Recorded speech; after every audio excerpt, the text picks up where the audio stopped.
Great leaders find ways to connect with their people and fulfill their potential. Today, we have our leader with us. I am Kozhikode director, Dr. Debashis Chatterjee. He is not only a director, a brilliant professor, an amazing author, and an inspiration to influencing young leaders across the country through his teachings and books. Hi, sir. I am Hello. Pallavi. How are you doing today? Hi Pallavi, I'm doing well. How about you? I'm doing great, sir. Wonderful. We have some amazing news that you came up with a new book, Krishna. So, can you tell us something about it?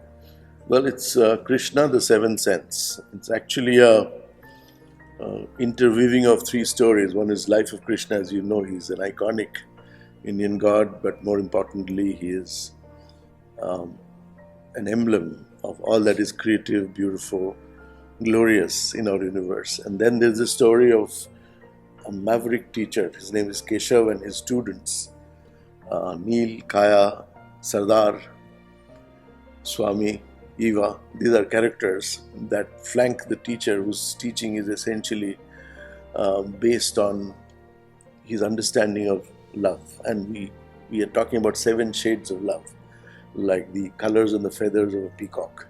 And those shades unveil themselves as the narrative progresses, and the teacher's students meet him 20 years after they took his classes in a business school campus in Lucknow, India.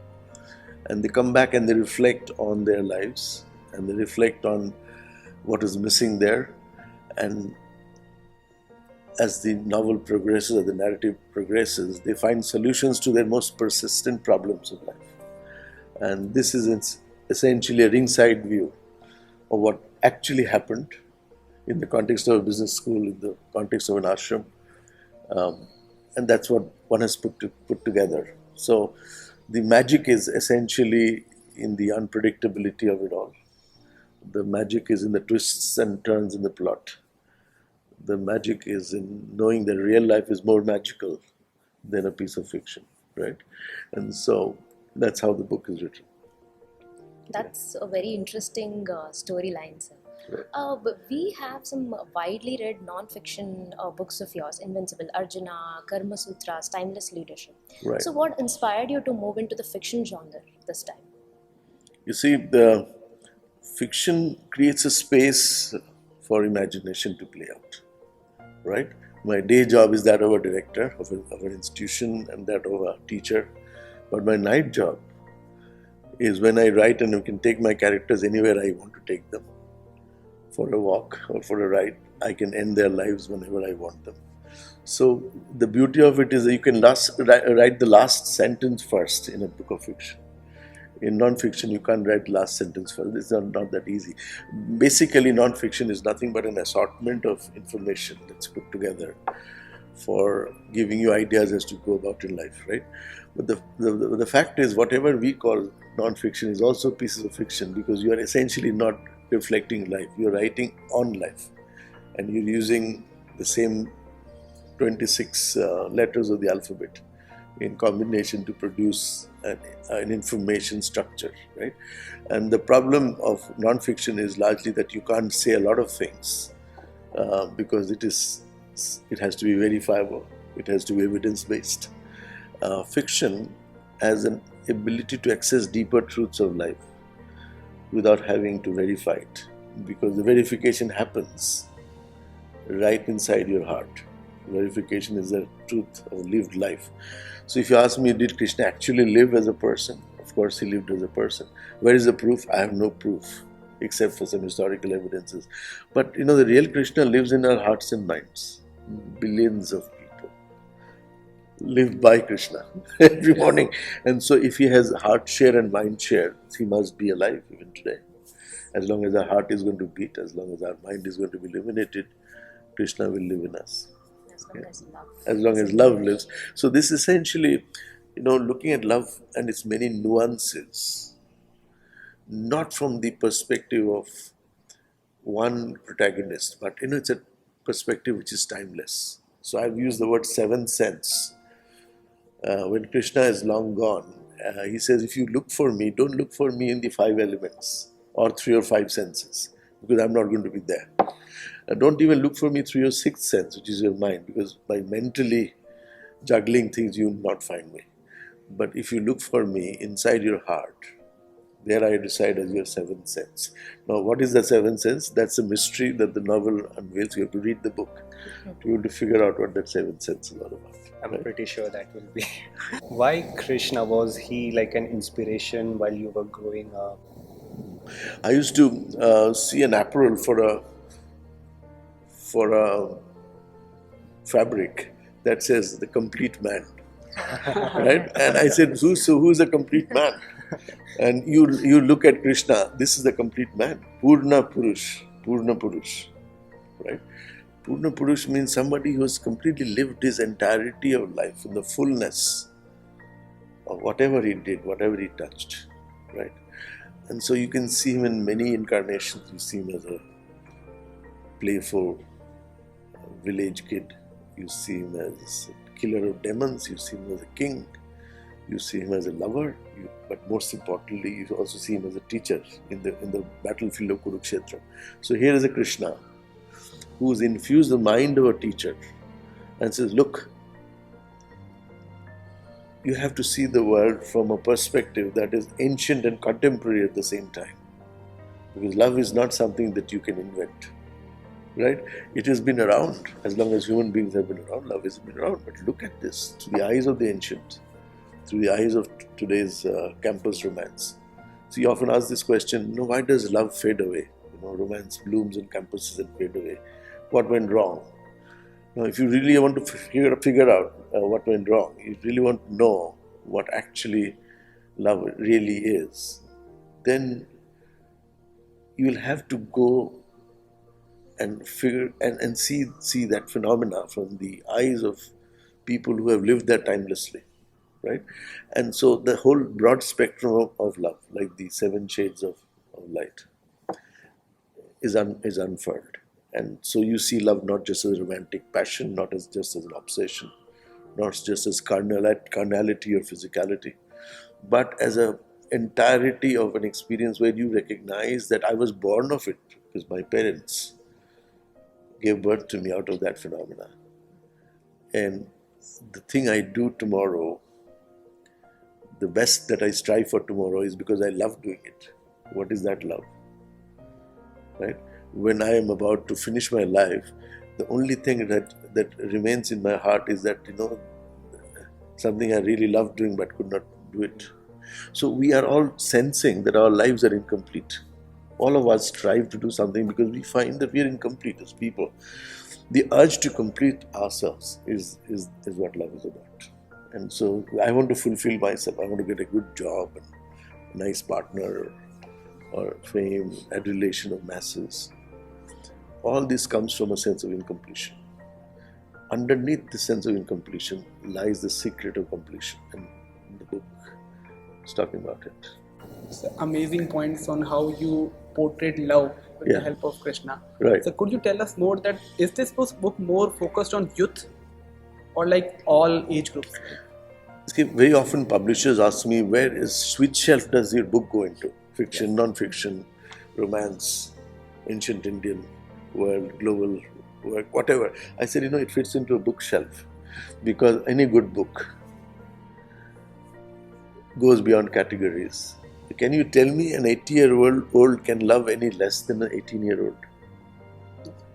Just that the expression of love differs. I saw a musical genius of India, a master, one of the best known, and he was looking at his wife when he was performing. They were just making eye contact when he was playing the sitar. And this 80-year-old man, 75-year-old wife, 75 years old woman, just that eye contact, you see the spark, the sizzle. Then you recognize that, you can't get out of it because that is the very essential nature of who you are. Right? You can't escape it. That's how you're born. That's how you're going to end your life. Yeah. And so this is fundamental to our understanding of how young people misread, miscalculate, mismeasure the dimension of love. And not because we can blame them, because they can be reckless, and which is great, because unless you're reckless, you can't invent anything new. So but then you see, when you recognize that those first flushes of romance or the desire that was largely sensory still leaves you with a sense of incompletion.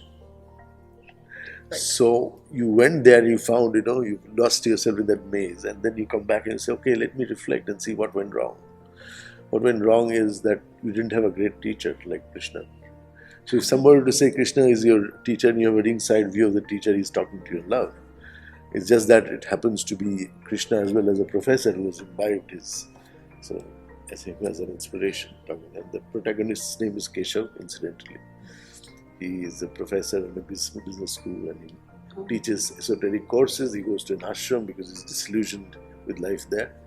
And there also he discovers nuances of love that he never knew existed. And then he lives the ashram for another space and time, where he recognizes that fulfillment is not either in a school or an ashram, it is within yourself. So when that discovery dawns on you or him or anyone else, you start to respond to your world very differently. And the younger you are, the more you absorb the nuances, because his students are all young, and when they graduate through a retreat, this is another graduation ceremony, unlike your convocation.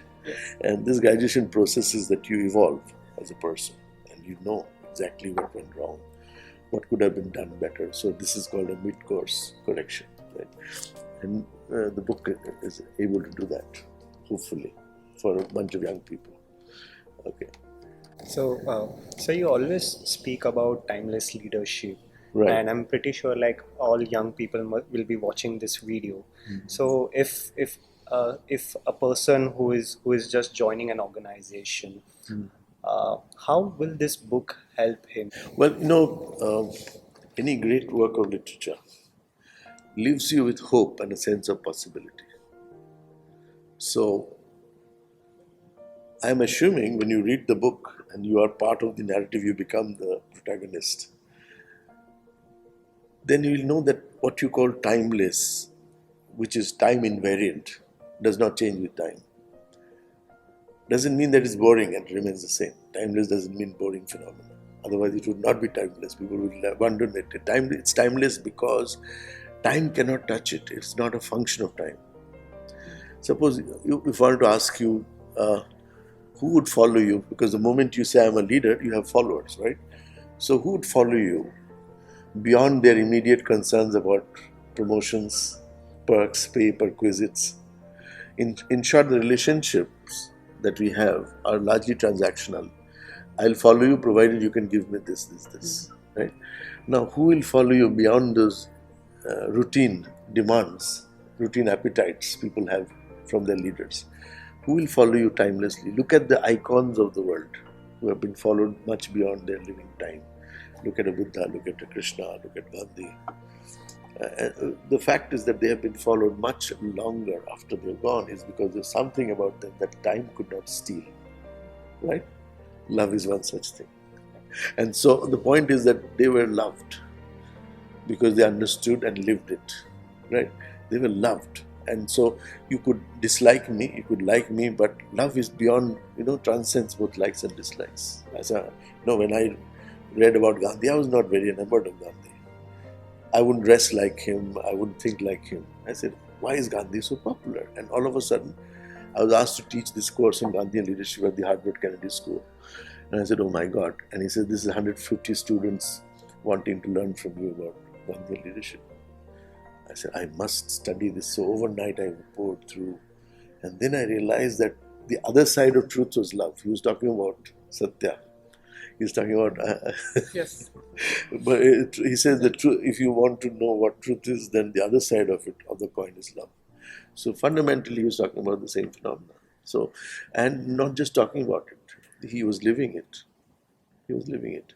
And he says, I know that there is a power that guides my action, a power that is invisible, a power that I cannot see. I cannot bring you as a proof what power that is, but I know it is moving my action. And he says there comes a time when your thoughts becomes things, which means whatever you thought has become real. It simply means that there's a propelling power behind your thought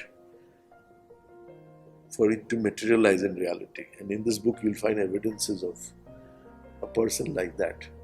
So when your intent becomes pure and your heart is in the entirety of the intent, then your accomplishment, your achievements in life become much easier.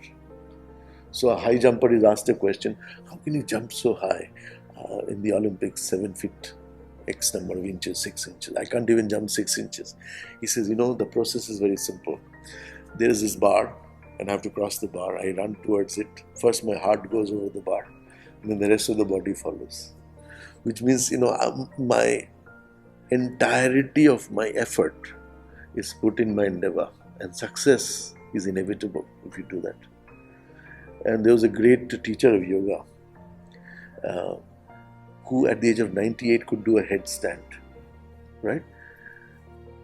And he told me something interesting. He said, when I ask a person to stretch their limbs doing hatha yoga, I say put love in it. I don't say put effort.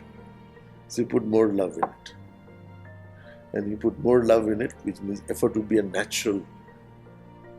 Look at a mother giving birth to a child, labor pain, and the love that goes into the process actually mitigates the pain. So love is the fundamental force, propelling power behind extraordinary achievements. It is a propelling power behind extraordinary contribution, sacrifices. Everything that you thought was human and humane is as a result of that. So if you cannot study that phenomena while you are in a B school, if you cannot understand that phenomena, read that book. Okay, and then you will know. In fact, I actually had a course called Love, which I taught in the IIM. It's called Leadership of Voluntary Enterprises, LOVE. Okay, that was based out of my research, and that research told me that if you do not know what this is in all its nuances, you will not be able to do justice to your potential as a human being, because your pure potential, your raw potential, is embedded in that experience of being loved completely, and to be able to love completely. And this is transferable.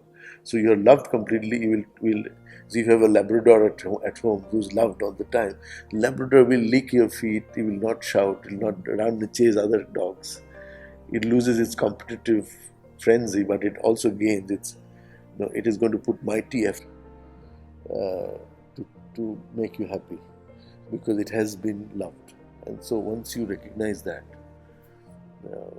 you know the secret of great achievement or success. So thank you, sir, for the amazing word that you have shared with us. And I especially liked how you spoke about love, about the book, and how it can impact the young leaders like us. Right. So at the end of it, I would like to state what one last note that you would like to give our viewers as well as the readers of your book, what they should look up to.